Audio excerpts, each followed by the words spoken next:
Hello and welcome to the Antioch report. My name is Phil and this is the first ever painting video of the channel. Apologies in advance as it is the first time filming myself painting and the desk and the camera aren't fully sorted yet, and the camera does shift later on without me noticing, as I was on a bit of a time crunch to get these guys done. Today I'm working on the first pieces of my new Antioch warband, the Yeoman, the backbone of the new Antioch forces, and with a distinctively British feel to them I wanted to go down the traditional olive drab route. I decided that with the size of the warband it would be cool to do one of each sculpt of the Yeoman to give them a little bit of a unique feel amongst the rest of the force while still remaining coherent. After printing the men and the bases that I had designed off, it was time for assembly before priming. It's always important to remember that if you are printing Yeomanis to wash them off in IPA before curing them to make sure they are completely cleaned before assembly. For primer, I used Army Painter Matte Black Primer all over, before giving them a Zenithal of Ghoul Grey Primer from Colourforge. The Zenithal isn't your typical white or off-white, as I wanted to still keep the original effect dark and dingy, but allow for some natural highlights under the paint.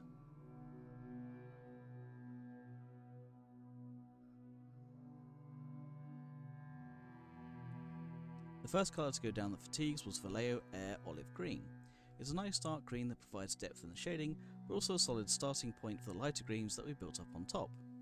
I thinned the olive green down a little bit on my wet palette, but being an air paint it was a 75-25 mix of paint to water ratio, as it didn't need too much. It is important that when you're doing a foundation layer to make sure you get a good and even coverage, so use a couple of coats to build it up, and in some places a third just to tidy up and make sure there are no patches or brush strokes. Once I was happy with the olive green, it was time to move on to the main colour for the fatigues and armour pieces that weren't going to be bare metal.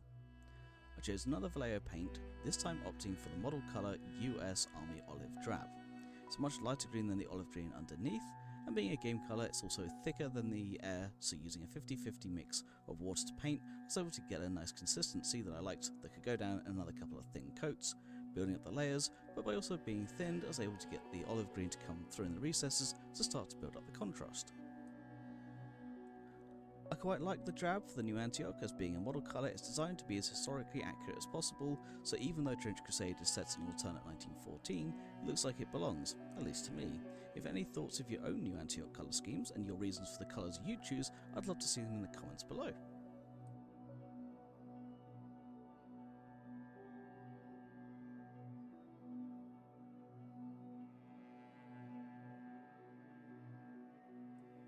After the base layer of the US Olive Drab, it was time for the first highlight. I used a 50-50 mix of the US Olive Drab and Vallejo model colour Japanese uniform.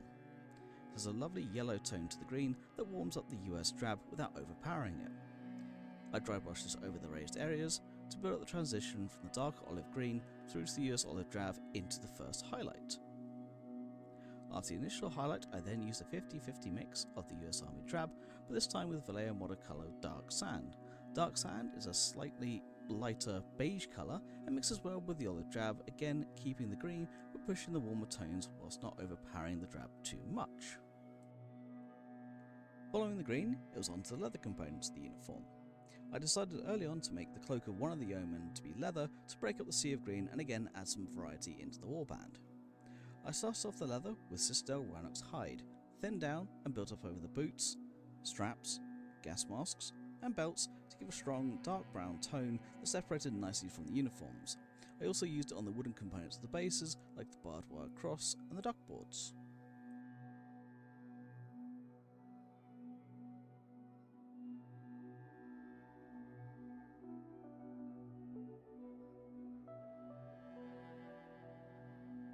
Once I had that down, I was on to the highlighting. I wanted to give the leather a worn look, so first started off with Scale 75 brown leather. Aptly named, the brown leather has a nice reddish undertone to it that matches the Rhinox hide, but is brighter and once dry brushed on as a natural worn look that would be micro scratches and everyday fatigue that you can see on leather boots or belts that have been used a lot.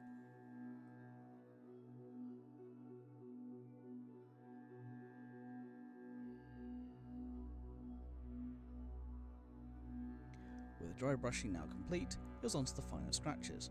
I wanted to use something that was fairly light in colour here, partly because the scratches in brown leather tend to be a lighter tone than the outer layer which has been treated, but also to come through the enamels that would come later on. For this I used Scale 75 Walnut.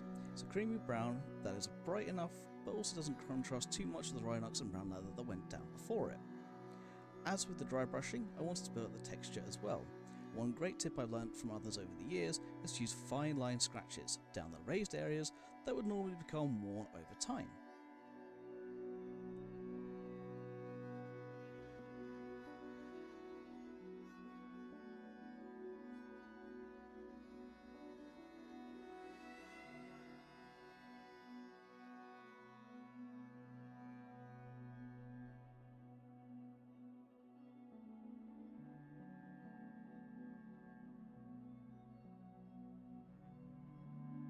Following on from the leather, it was time to tackle the bedrolls. I wasn't initially sure how I wanted to do these. I wanted them to stand out from the leather of the backpacks and the green of the uniforms, while still keeping that sense of belonging. So I started off with 2 thin coats Skeleton Legion as a base layer, a rich beige that is warm but also can be made to look tired with weathering. After putting this down, I dry brushed on some Vallejo model colour Deck Tan. This colour is fast becoming one of my favourite colours to use. It's an off-white but with a hint of yellow. The Deck Tan is a hard colour to describe, but it makes a great highlight here to show the wear and tear, but also a great starting off point for flesh, which is why I kept it on my palette but thinned it down 50-50 with water to slowly build up a good foundation.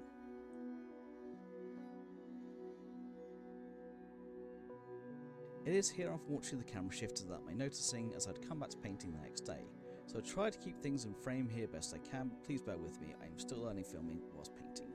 The Deck Tan provided a great starting point for the flesh, and once I was happy with it, I used Vallejo Game Colour Elfic Flesh to start to warm up the flesh in a 25-75 paint to water ratio, as again, being a game colour, it is thicker, I didn't want too many brush marks to be built up during this step.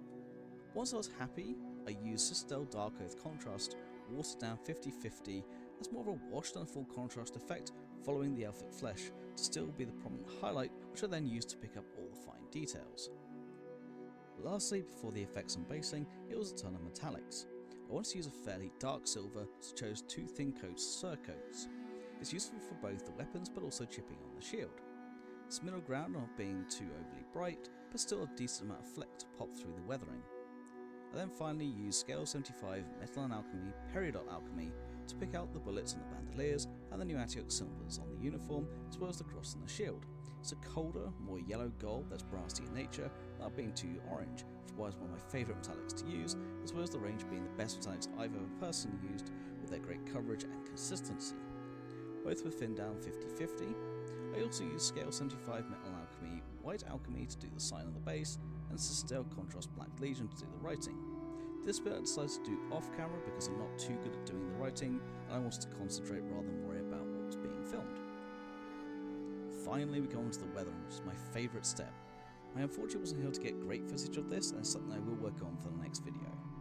I used AK Streak and Grime all over the minis, apart from the flesh, to get a general uniform weathering look. After leaving it to dry for 15 minutes, I used some white spirit and some cotton buds to remove the vast majority of the grime, leaving it in the recesses as a general filter. After this, it's on to using weathering powder on the shield and other metals. I used Forge World Age Rust for this. However, they no longer make this.